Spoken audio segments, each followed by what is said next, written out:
Muito bem, meus irmãos, nós vamos então dar início à nossa escola bíblica dominical deste domingo 13 de abril de 2025. Estamos trabalhando e expondo o livro de Amós, e hoje nós vamos expor Amós capítulo 4, versos de 1 a 13. Peço que você abra sua Bíblia comigo nesse texto, e após a leitura, mantenha esta Bíblia aberta, sua Bíblia aberta nesta passagem. Amós capítulo 4.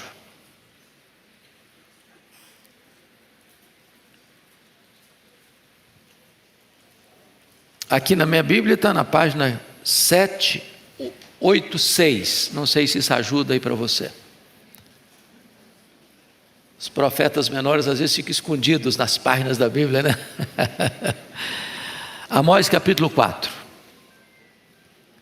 Está escrito assim: ouvi esta palavra, vacas de Bazã, que estáis no monte de Samaria, oprimis os pobres, esmagais os necessitados, e dizeis a vosso marido: dai cá e bebamos. Jurou o Senhor Deus, pela sua santidade, que dias estão para vir sobre vós, em que vos levarão com anzóis, e as vossas restantes com fisga de pesca. Saireis cada uma em frente de si pelas brechas, e vos lançareis para Harmon, disse o Senhor. Vinde a Betel e transgredi, a Gilgal e multiplicai as transgressões. E cada manhã trazei os vossos sacrifícios, de 3 em 3 dias os vossos dízimos.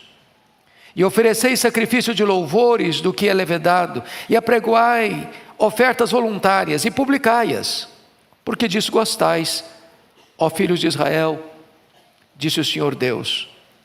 Também vos deixei de dentes limpos em todas as vossas cidades, e com falta de pão em todos os vossos lugares.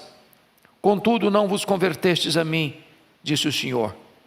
Além disso, retive de vós a chuva, 3 meses ainda antes da ceifa, e fiz chover sobre uma cidade, e sobre a outra não. Um campo teve chuva, mas o outro que ficou sem chuva se secou.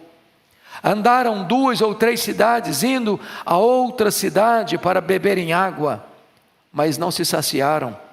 Contudo não vos convertestes a mim, disse o Senhor. Feri-vos com crestamento e a ferrugem, a multidão das vossas hortas e das vossas vinhas, e das vossas figueiras e das vossas oliveiras, devorou o gafanhoto. Contudo não vos convertestes a mim, disse o Senhor. Enviei a peste contra vós outros à maneira do Egito. Os vossos jovens matei-os à espada, e os vossos cavalos deixei-os levar presos, e o mau cheiro dos vossos arraiais fiz subir aos vossos narizes.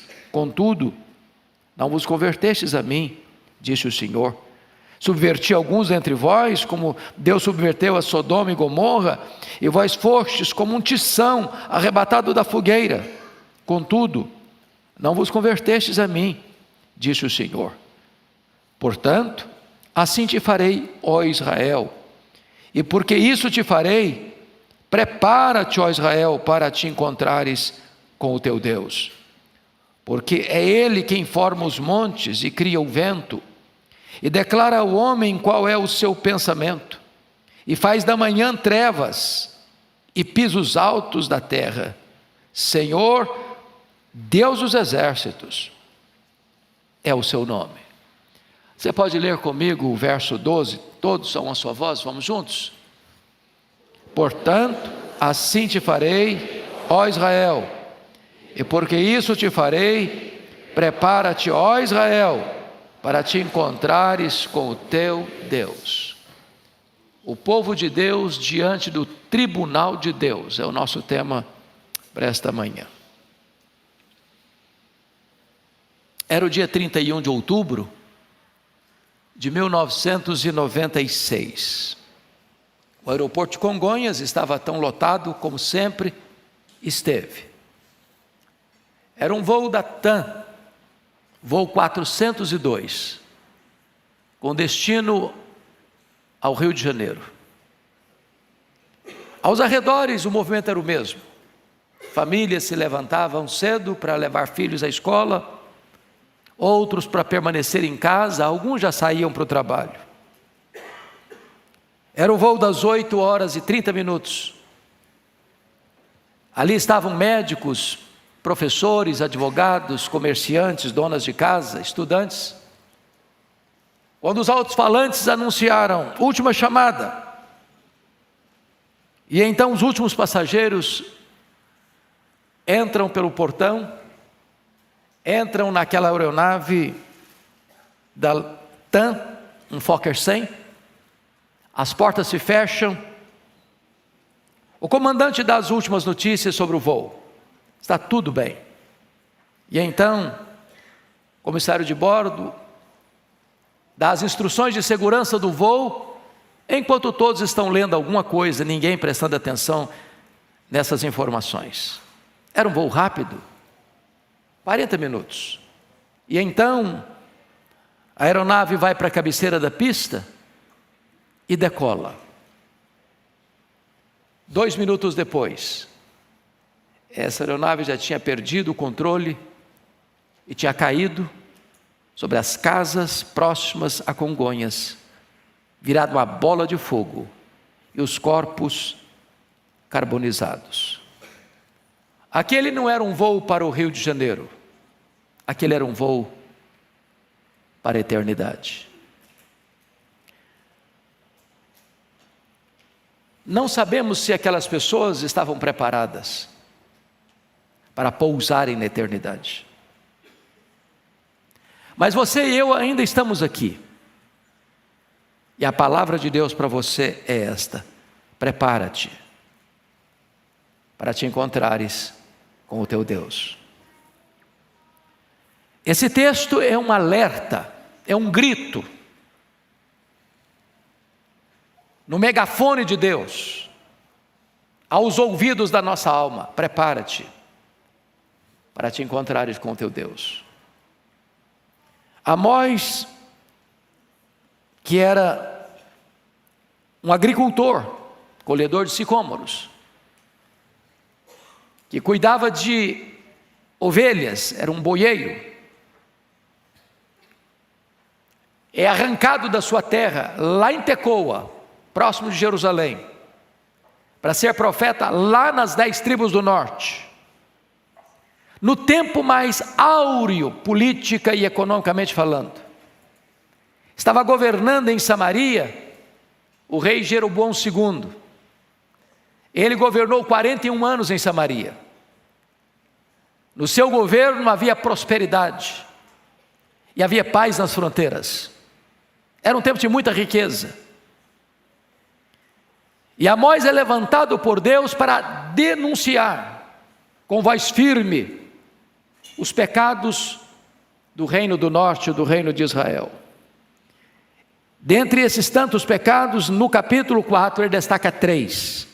Primeiro, a opressão aos pobres, a injustiça social. Segundo, a corrupção galopante na adoração a Deus.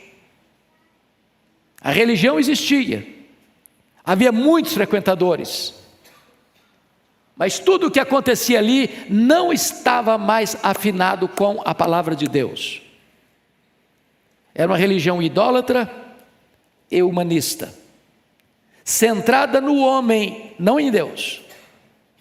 E finalmente, Amós aponta a incorrigibilidade sob divino julgamento. Deus age de todas as formas para espicaçar a consciência adormecida daquelas pessoas. E apesar de tantas vozes eloquentes de Deus, a nação se recusou a se converter ao Senhor, se recusou a converter-se ao Senhor, recusou-se a converter-se ao Senhor. Bom, esse é um texto de 2.700 anos, mas esta voz é para você e é para mim. Então vamos à análise do texto. Em primeiro lugar, Amós denuncia a corrosão dos valores morais, versos 1 a 3. Leia comigo, por gentileza, em voz alta, o verso 1. Vamos juntos.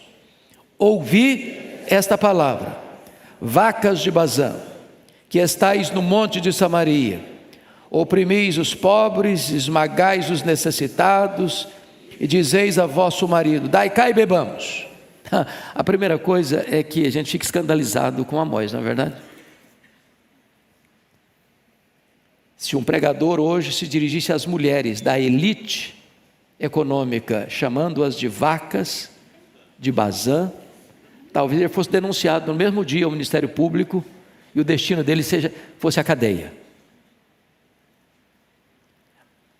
Por que ele está se referindo a essas mulheres desta maneira? Vacas de Bazã.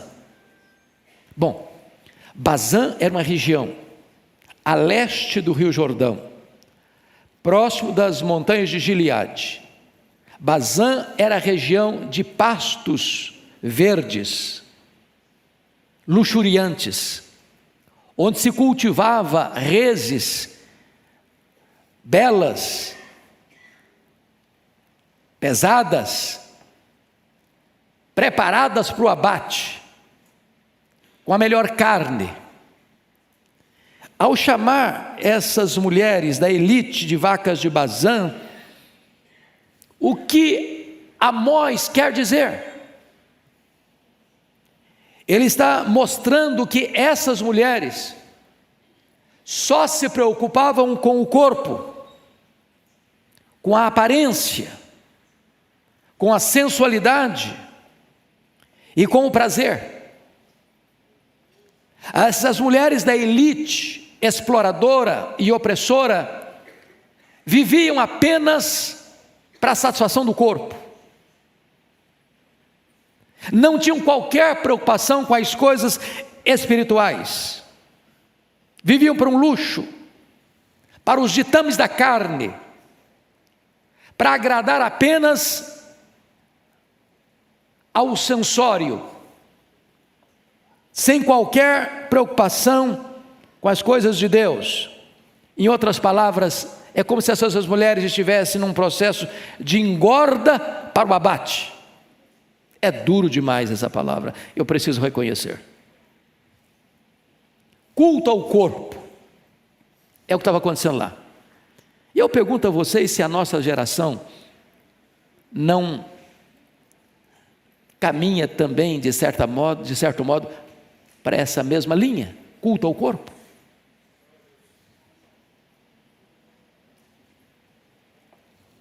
Onde nós estamos vivendo uma somolatria. A palavra soma no grego é corpo, somolatria é culto ao corpo.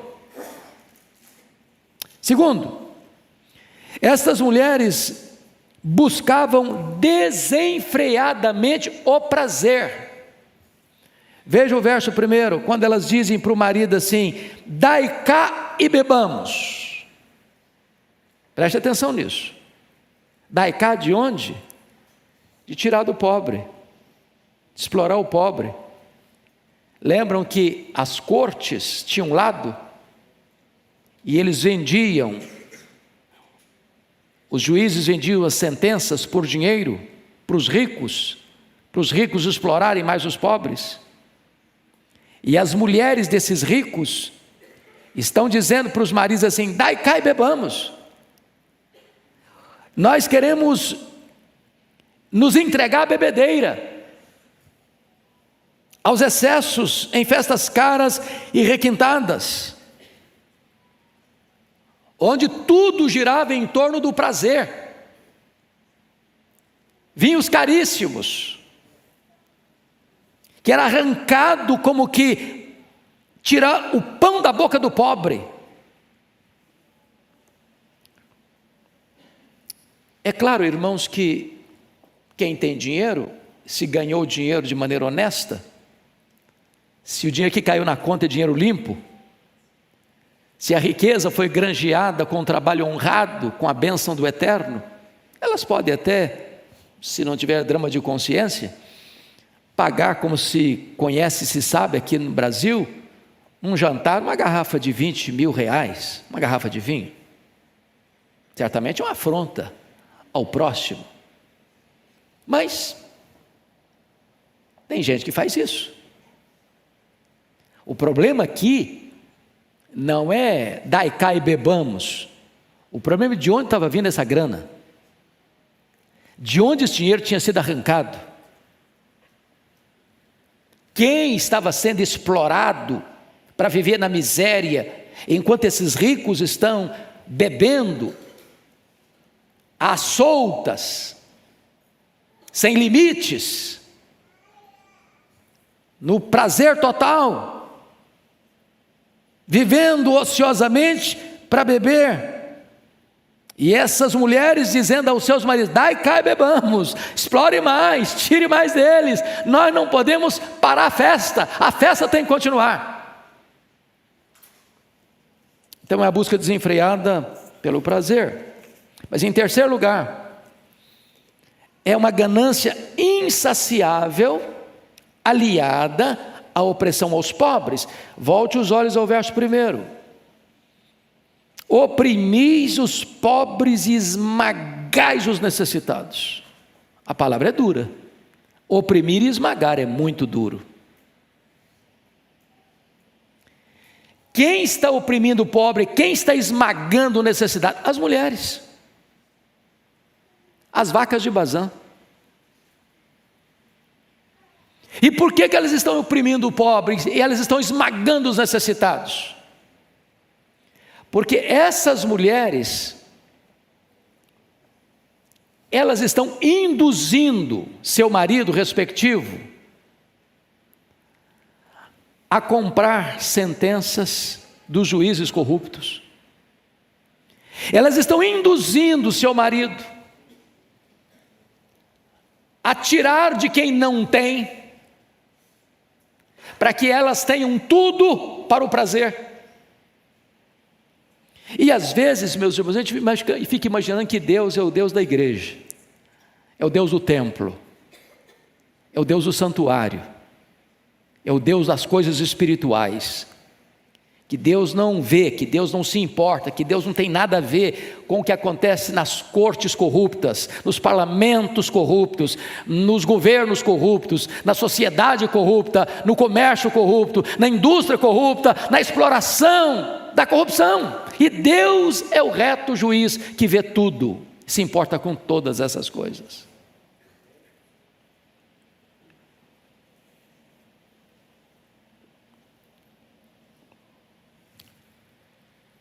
Então preste atenção nisso. Nós não abraçamos a teologia da justiça social pela justiça social. Nós não somos da teologia da libertação. Mas nós entendemos que o Deus a quem servimos, Ele é justo. E Ele não tolera o mal. Ele não suporta o mal. Mas ainda, em quarto lugar, a inversão dos papéis no casamento. Versículo 1 está dizendo que essas mulheres é que estão dizendo, ou que estão fazendo, oprimindo o pobre, esmagando o necessitado, e dizendo ao marido: dai cá e bebamos. O que está acontecendo aqui? Desculpe de dizer isso, tá? As mulheres estão mandando no seu marido, e pela pior motivação. Preste atenção nisso.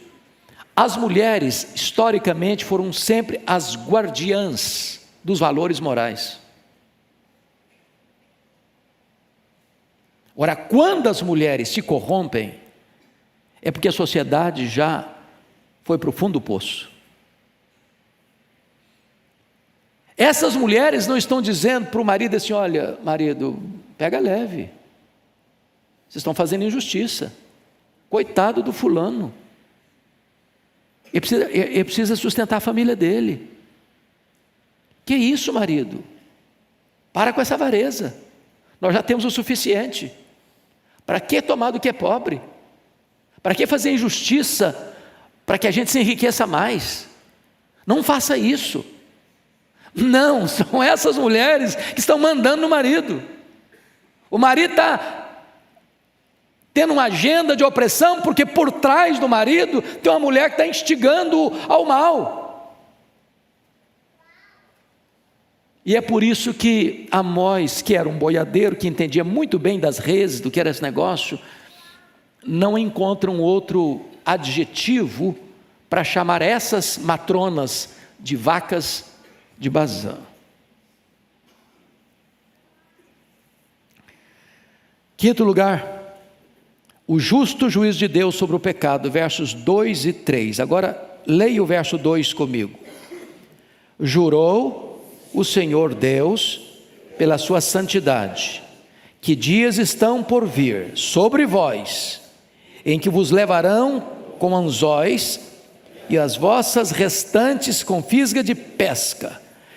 Versículo 3: saireis cada uma em frente de si pelas brechas e vos lançareis para Harmon, diz o Senhor.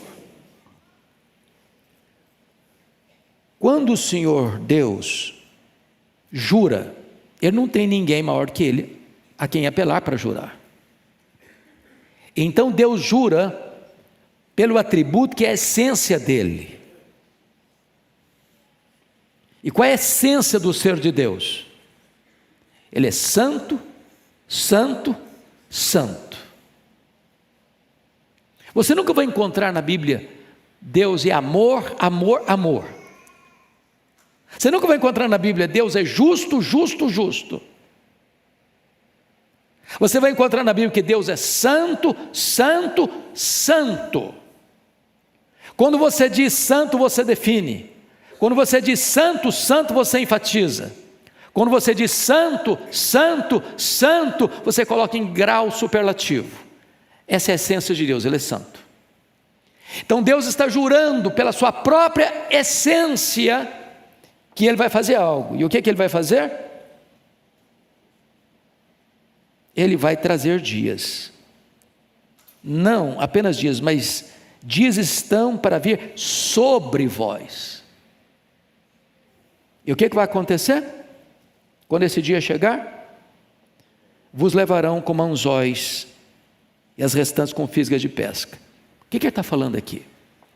O que ele está falando aqui é que esta nação que hoje vive tempos áureos de riqueza, de prosperidade, chegará um dia em que um império muito poderoso, expansionista, guerreiro, sanguinário, o império assírio, que para vocês terem uma ideia, quando chegava numa cidade, fazia questão de decapitar os homens e fazer montões de cabeça desses homens decapitados na porta da cidade, para dizer o seguinte: ninguém resiste ao poder da Síria.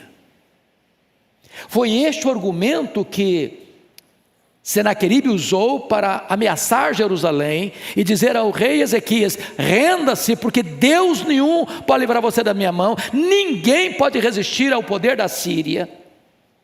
E o que a Síria fazia? Ao pegar os cativos sobreviventes, botava anzóis no lábio inferior e arrastava as pessoas como peixes, levando-as para o cativeiro. O que Amós está dizendo é que quando a Síria vier, quando Samaria cair nas mãos do Império Assírio, e isso aconteceu no ano 722 a.C., essas mulheres estavam induzindo seus maridos respectivos a tomarem, a esmagarem, a oprimirem o pobre. Elas seriam arrastadas com ganchos, com anzóis para o cativeiro. Em outras palavras, o que o homem semear, isso ele ceifará. Ninguém semeia o mal e colhe o bem. De Deus não se zomba. Bom, esse é o primeiro alerta então. Vamos ao segundo pecado que ele menciona. Versículos 4 e 5, a hipocrisia na prática religiosa. Você pode ler os versos 4 e 5 comigo? A uma só voz, vamos juntos? Vinde a Betel e transgredi, a Gilgal e multiplicai as transgressões. E cada manhã trazei os vossos sacrifícios, de 3 em 3 dias os vossos dízimos. E ofereceis sacrifício de louvores do que é levedado, e apregoai ofertas voluntárias, e publicai-as, porque disso gostais, ó filhos de Israel, disse o Senhor Deus. Então destacaremos aqui 4 pontos. Primeiro, uma religião eivada de sincretismo religioso. Então vamos retroceder só um pouquinho. Salomão morreu no ano 931 a.C. Salomão foi muito bem no começo do seu reinado e foi muito mal no final do seu reinado. Salomão acabou caindo na idolatria. Salomão acabou não preparando o seu filho Roboão para sucedê-lo. Então, em virtude da insensatez administrativa de Roboão, que não atendeu ao pedido do povo para aliviar os impostos. Por quê? Porque o luxo da corte salomônica custou ao povo altos tributos. Rei rico, povo pobre. Não tem almoço de graça. Para o governo estar vivendo, nadando no luxo, quem está pagando a conta é o povo. E de que maneira que o povo paga a conta? Com tributos, com impostos pesados, cada vez mais pesados, para manter o luxo da corte. Roboão não atendeu ao pedido do povo, e então das 12 tribos que tinham, 10 tribos romperam com o rei, filho de Salomão, formando um outro reino, o reino do norte, o reino de Israel. Pois bem, esse rei cismático, que rompe com a dinastia de Davi, chamava-se Jeroboão. Jeroboão I, porque agora quem está governando é o Jeroboão II. O que ele fez? Ele pensou: se os meus súditos voltarem lá para Jerusalém, onde está o templo, todo o aspecto religioso de Israel estava focado no templo. Ele pensou: eles vão acabar voltando para lá, eles vão me abandonar. Na verdade, eles vão fazer mais do que isso, eles vão me matar depois. Então o que ele fez? Ele instituiu novos templos em outros lugares, como Betel lá no sul, Dan lá no norte, e disse o seguinte: eu vou fazer um bezerro de ouro, colocar um em Betel, outro em Dan, outro em Gilgal, e agora o meu povo não tem que ir mais para Jerusalém. Eles estão agora adorando a Deus, pressupostamente, mas por meio de um objeto físico, visível, tangível, o bezerro de ouro, que era o tipo de adoração do Egito e era o tipo de adoração das religiões cananeias. Em outras palavras, esse é um culto sincrético. Sincrético, a palavra significa que é a mistura de crenças. Ou seja, é a seguinte ideia: não importa como você crê, vamos todos juntar-nos. Todos nós somos um só povo. Se você está adorando um bezerro, se você não está adorando um bezerro, se você está prostrado diante de um ídolo, se você não está prostrado diante, não importa. Agora nós temos a nossa religião, do nosso jeito, do nosso gosto, com novos templos, com novos deuses, com novos sacerdotes, com nova liturgia. Esse culto não é bíblico. Porque não é bíblico, é anátema. Preste atenção nisso. O culto é bíblico ou é anátema? Ou seja, eu, nem você, nem ninguém tem direito, tem autoridade, tem competência para dizer o seguinte: na minha igreja nós vamos adorar a Deus como nós gostamos. Vamos criar a nossa própria maneira de adorar a Deus. Vamos montar o nosso próprio estilo de liturgia. Eu não tenho o direito de introduzir no culto o que eu penso, o que eu acho, o que eu gosto. Deus estabeleceu na sua palavra a maneira como Ele requer ser adorado. E Jesus resgata isso com a mulher samaritana, quando disse: ora, Deus é espírito, e importa que os seus adoradores o adorem em espírito e em verdade, porque Deus não procura adoração, Deus procura adoradores, que o adorem em espírito e em verdade. Segundo lugar, não era apenas uma religião eivada de sincretismo, mas era uma religião fortemente ritualista. Veja vocês o que acontecia nesse culto: oferecei sacrifício de louvores, do que é levedado. Então já está o meu primeiro problema aqui, que os sacrifícios não podiam ser levedados, tinha que ser sem fermento. Eles já estão mudando o que a palavra de Deus orienta. Segundo, apregoai ofertas voluntárias e publicai-as. Então, estão fazendo coisa boa, ofertas voluntárias, generosidade, ofertantes generosos, diríamos nós hoje aqui. Mas, olha comigo o versículo de número 4. A cada manhã trazei os vossos sacrifícios. Então todo dia tinha culto, tinha sacrifício. Tem mais, de 3 em 3 dias os vossos dízimos. Eles faziam mais do que a lei requeria. 3 em 3 dias tinha gente entregando dízimo. Ou seja, a prática religiosa era o quê? Intensa, cotidiana. Todo dia tinha sacrifício, 3 em 3 dias tinha dízimo, tinha festas solenes, tudo isso aí existia. Agora, a pergunta é, preste atenção nisso: Deus se interessa, ou Deus se importa, ou Deus se impressiona com a quantidade de ofertas que nós trazemos? É a quantidade que impressiona Deus? É a constância que impressiona Deus? É a abundância dos sacrifícios que impressiona Deus?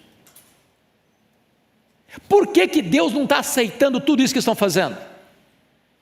Por quê? Porque o culto que eles estão prestando não é bíblico, e o culto que eles estão prestando não é honesto. Por que não é honesto? Porque na mesma medida que eles estão fazendo tudo isso na igreja, lá fora da igreja, eles estão oprimindo os pobres, eles estão esmagando os necessitados, eles estão comprando sentenças nos tribunais corruptos, eles estão fazendo e acontecendo. As mulheres estão dizendo: marido, explora mais, nós temos que beber o vinho caro, nós temos que curtir a vida. Quando a religião está divorciada da vida, essa religião não agrada a Deus.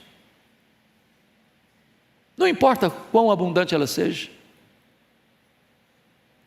Antes de Deus aceitar a oferta, Deus precisa aceitar o ofertante. Lembram que a Bíblia diz de Caim e Abel? O Senhor se agradou de Abel e da sua oferta, e o Senhor não se agradou de Caim e da sua oferta. Quando Deus não agrada do ofertante, Ele não agrada da oferta que Ele traz. Terceiro, uma religião eminentemente humanista. Preste atenção no que está escrito aqui no versículo 5. Ofereceis sacrifício de louvores, do que é levedado, e apregoai ofertas voluntárias e publicai-as. Agora frisa essa frase: porque disso gostais. Repete comigo essa frase: porque disso gostais. Por que eles faziam tudo isso? Era para agradar a Deus? Era para glorificar a Deus? Era para obedecer aos preceitos de Deus? Não. Toda essa abundante expressão religiosa acontecia diariamente, de 3 em 3 dias, periodicamente, porque eles faziam isso deles, por meio deles e para eles. Não era Deus, era eles mesmos. Diríamos nós que era uma religião humanista. Isso se repete depois lá na igreja de Laodiceia, está lembrado? Quando a igreja de Laodiceia dizia para si mesma, olhando-se no espelho: estou rica, abastada, eu não preciso de coisa nenhuma. E Jesus olha e diz: nem sabes que tu és infeliz, miserável, pobre, cego e nu? O mais grave para mim está no versículo 20: eis que eu estou à porta e bato. Se alguém ouvir a minha voz e abrir a porta, eu entrarei e cearei com ele e ele comigo. Ou seja, naquela igreja de Laodiceia, Jesus estava do lado de fora. Tudo eles faziam para eles, porque eles gostavam. Mas Jesus não era o alvo, Jesus não era o centro. Não era um culto cristocêntrico, era um culto humanista, centrado no homem, para agradar o homem. Agora, pergunto a vocês: não corremos o mesmo risco nessa geração de pregar uma mensagem para agradar? Uma mensagem mais palatável, mais politicamente correta, para amaciar o ego, para fazer cócegas na vaidade, para receber um tapinha nas costas na porta da igreja: olha, foi legal hoje, gostei, o senhor botou a gente lá em cima, o senhor não falou de pecado aqui. Aliás, a nossa geração já está muito machucada pela vida, tem que fazer coisas, trazer mensagens mais leves, mais light, mais agradável à nossa sensibilidade.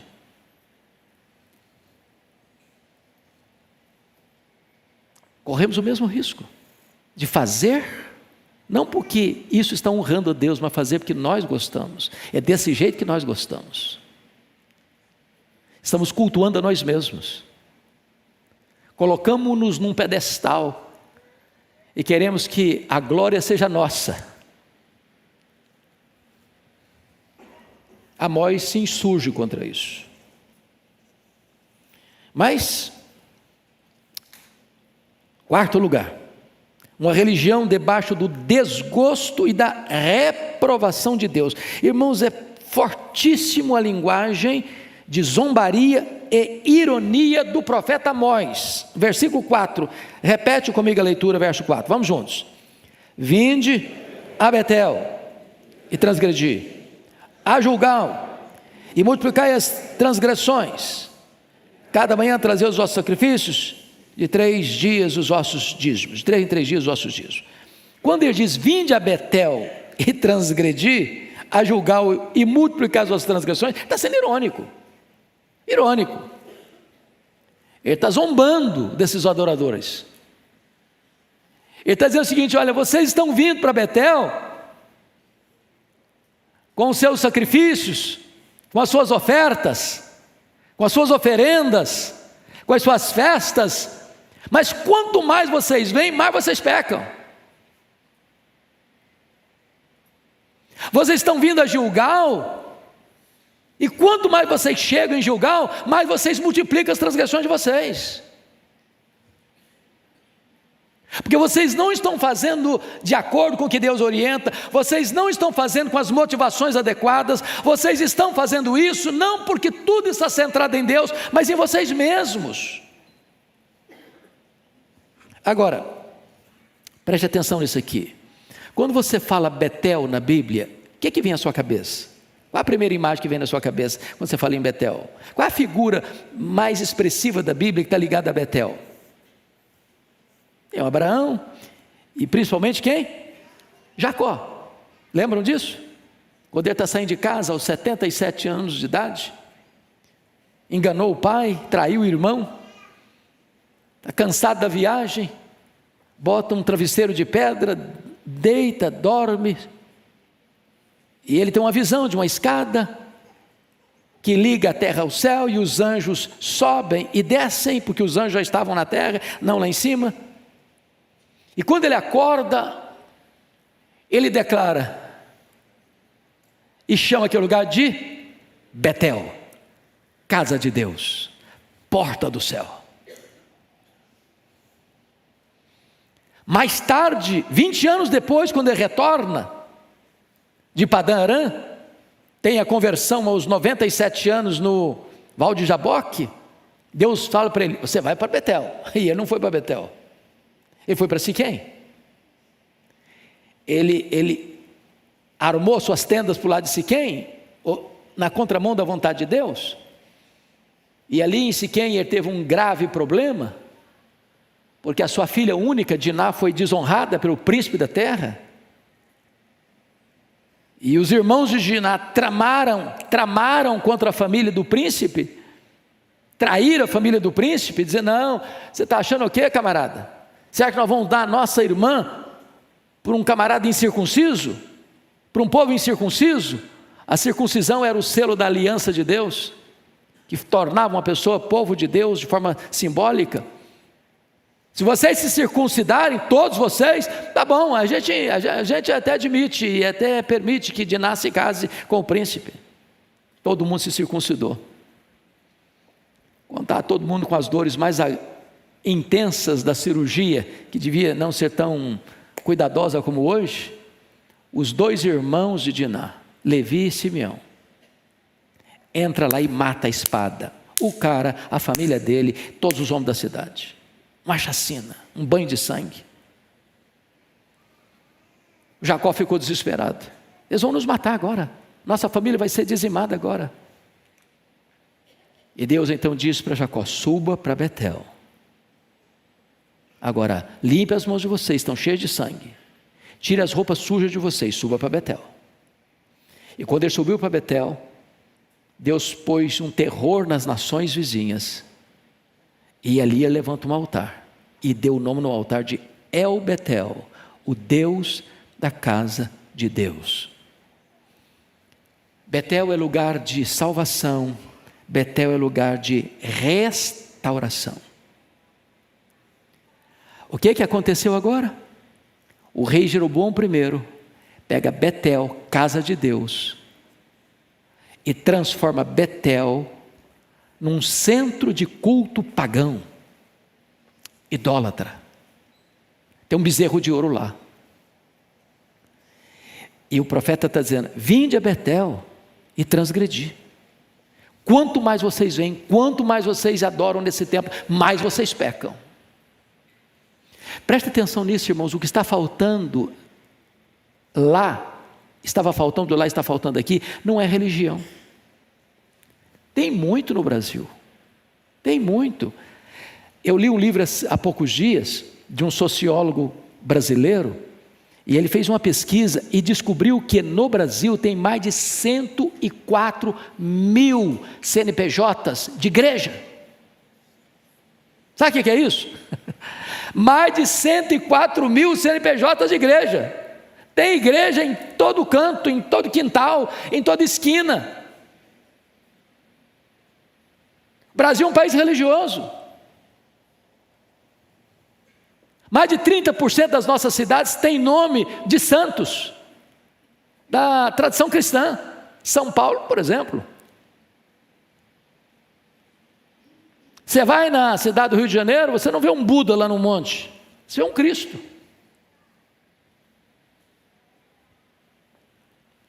Mas Deus não está interessado em religião. Isso não impressiona Deus. As pessoas estão vindo para as muitas, múltiplas religiões, e tantas delas multiplicam os seus pecados, porque estão na contramão de tudo que Deus orienta acerca do que é o verdadeiro culto que agrada a Ele. Então não é verdade que toda religião é boa. Não é verdade que o que importa é você ser sincero. Você pode sinceramente tomar um veneno pensando que está tomando um remédio, e você vai morrer do mesmo jeito. Deus requer verdade, e verdade no íntimo. Se você perceber Gilgal, o que é Gilgal? Qual a importância desse local aqui? Gilgal, meus irmãos, foi o local quando o povo de Israel entrou na terra prometida e foi parar em Gilgal. Lá em Gilgal cessou o maná, porque lá em Gilgal eles tomaram posse da terra prometida. Era o local da promessa cumprida, era o local da vitória, da bênção.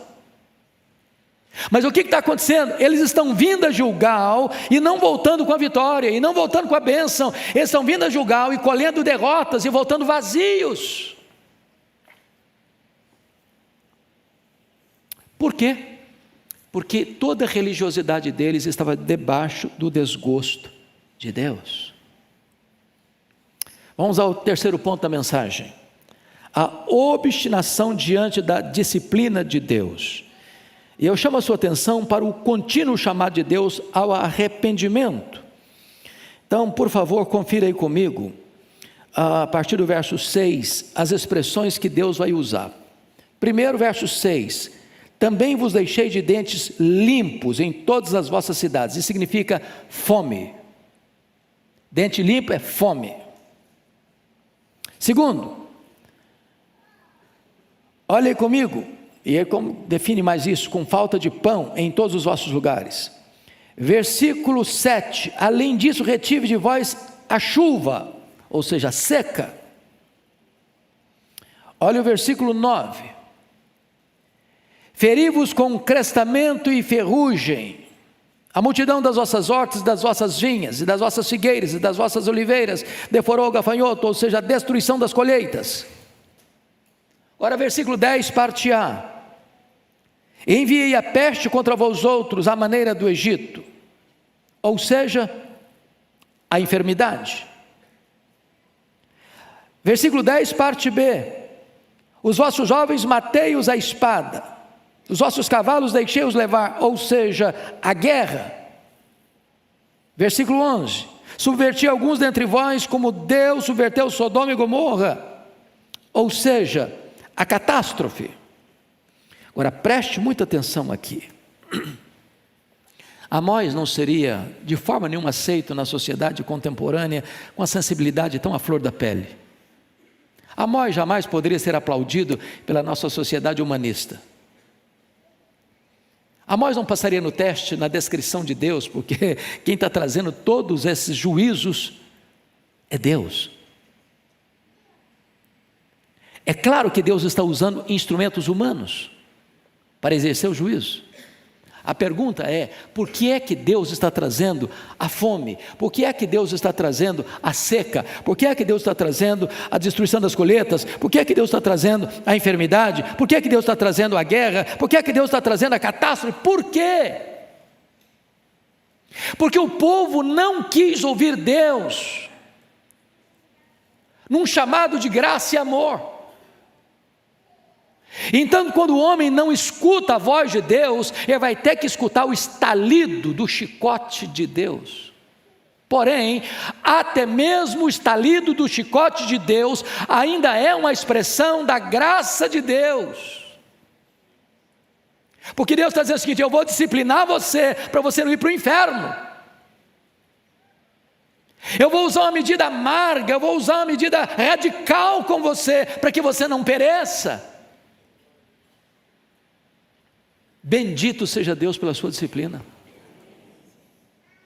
porque Deus disciplina quem Ele ama. Se nós fôssemos bastardos e não filhos, Deus nos entregaria a nós mesmos, estaríamos arruinados.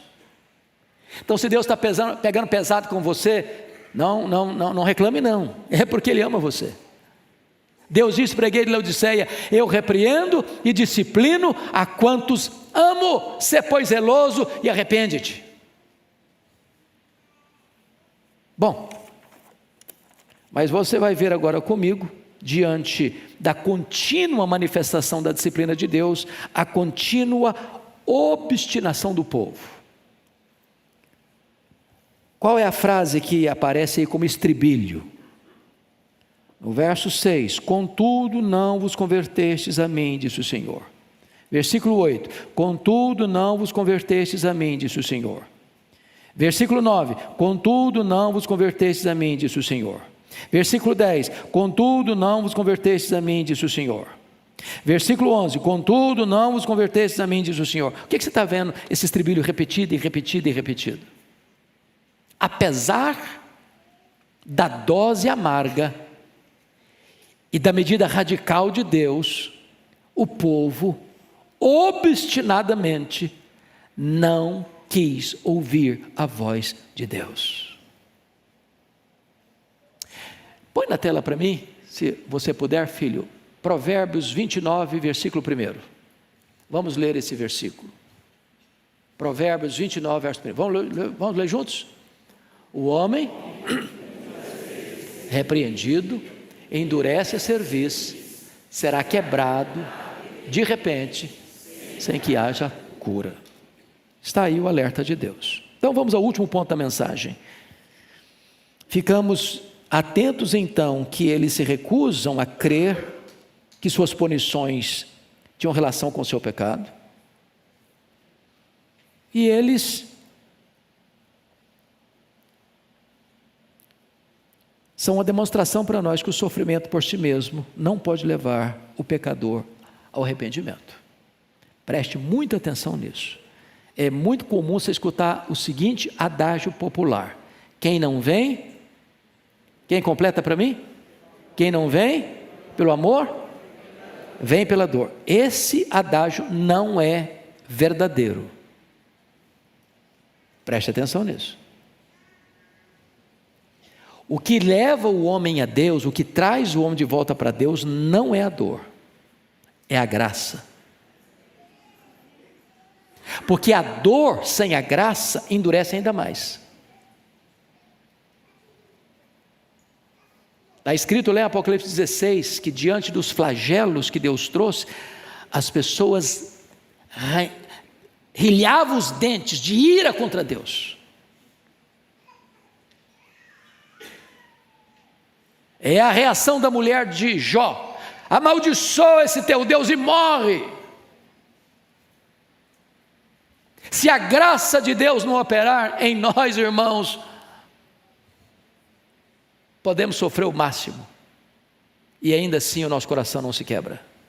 Sabe por quê? O mesmo sol que amolece a cera, endurece o barro. É a bondade de Deus que nos conduz ao arrependimento. Bom, então, terminando, vamos ver o quarto e último ponto, o inevitável juízo de Deus. Primeiramente, Amós fala da certeza do juízo, versículo 12. Portanto, assim te farei, ó Israel. Deus é fiel nas suas promessas e Deus é fiel no seu juízo. Segundo, o encontro com Deus do juízo, está escrito no verso 12. Olha aí comigo, por gentileza. E porque isso te farei, prepara-te, ó Israel, para te encontrares com o teu Deus. Sabe quem vai se encontrar com Deus? Diante do tribunal de Deus? Você, eu, nós, todos. E naquele dia os livros serão abertos, e não vão ser julgados segundo o que estiver escrito nos livros.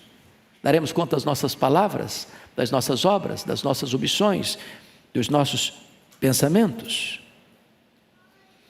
E o que Amós está mostrando é a necessidade do preparo. Prepara-te. Mas não é preparar na hora final, não, porque na hora final você não sabe se vai ter tempo.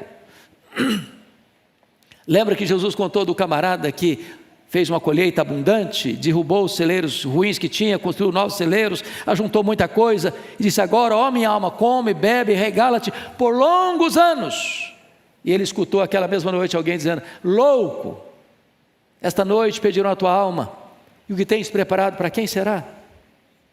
Ou aquele outro caso que Jesus contou de um homem rico que só pensava em banquetes, em roupas caras, e tinha na porta dele um lazarento, chagado, que se desejava comer das migalhas que caíram da sua mesa. E esse rico morreu, e a Bíblia diz que foi para o inferno. A alma dele foi para o inferno, o corpo foi sepultado. Agora não tem mais chance, agora não tem mais oportunidade. A hora de se preparar é agora, porque você não administra o seu amanhã. Hoje é o dia oportuno de Deus. Isso me faz lembrar de um fato curioso, não sei se é lenda ou verdade, mas de um rei que tinha na sua corte um palhaço, que alegrava todo mundo, que era motivo de boas risadas, boas gargalhadas e desconcentração, desconcentração, de diversão. E o nome do palhaço era Bobo. E o Bobo fazia todo mundo rir. E um dia o rei, brincando com ele, deu-lhe uma varinha de ouro. E disse: olha, Bobo, estou lhe dando essa varinha, para que se você um dia na vida encontrar um bobo mais bobo que você pode dar essa varinha para ele. E aí o rei ficou doente, acamado, à beira da morte. E o palhaço bobo foi lá ali fazer uma visita. E o palhaço bobo era bobo, mas era cristão. Só era bobo para fazer palhaçada, mas era um cristão. E perguntou para o rei: o senhor está preparado para encontrar-se com Deus? E o rei respondeu: não, eu não estou preparado para morrer, eu não estou preparado para me encontrar com Deus. E o palhaço disse: então eu vou devolver ao senhor a varinha, porque o senhor é o homem mais tolo do mundo, na iminência da morte, ainda não está preparado para encontrar-se com Deus. Prepara-te, ó Israel, para te encontrares com o Senhor teu Deus. Quem é esse Deus? Para encerrar, leia comigo o verso 13, por favor. Toda a igreja. Porque é Ele que forma os montes e cria o vento. Até aqui. Ele é o que aqui? O Criador. Se Ele é o Criador, Ele é o Todo-Poderoso. Seguindo a leitura. E declara o homem qual é o seu pensamento. Pare aqui.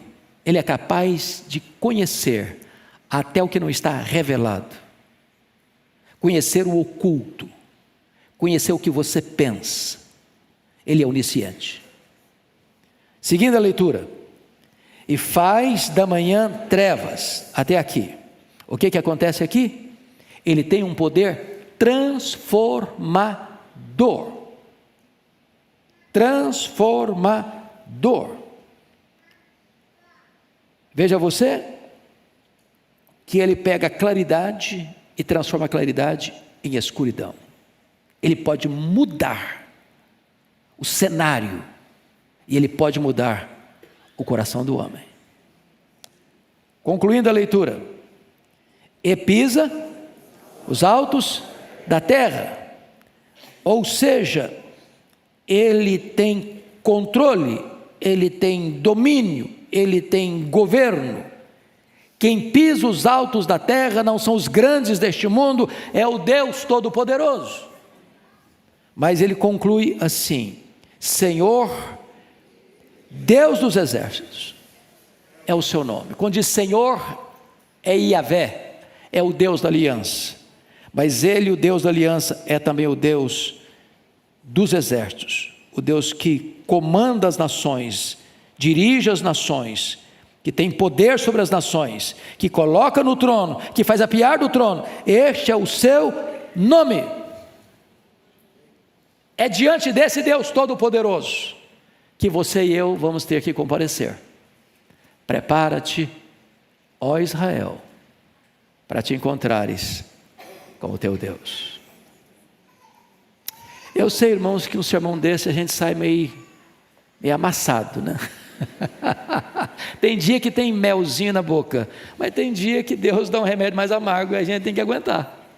Não é assim mesmo?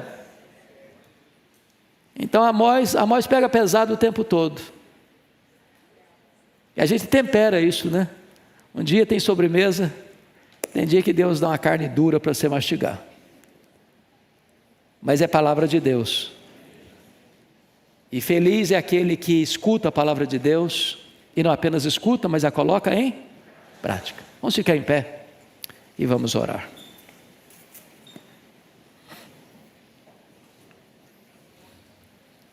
Deus amado, receba a nossa gratidão, porque esta igreja, ao longo dos seus mais de 100 anos de história, tem anunciado e proclamado a Tua palavra. E nós declaramos o nosso coração disposto a ouvir a Tua voz. Precisamos, Deus, desesperadamente,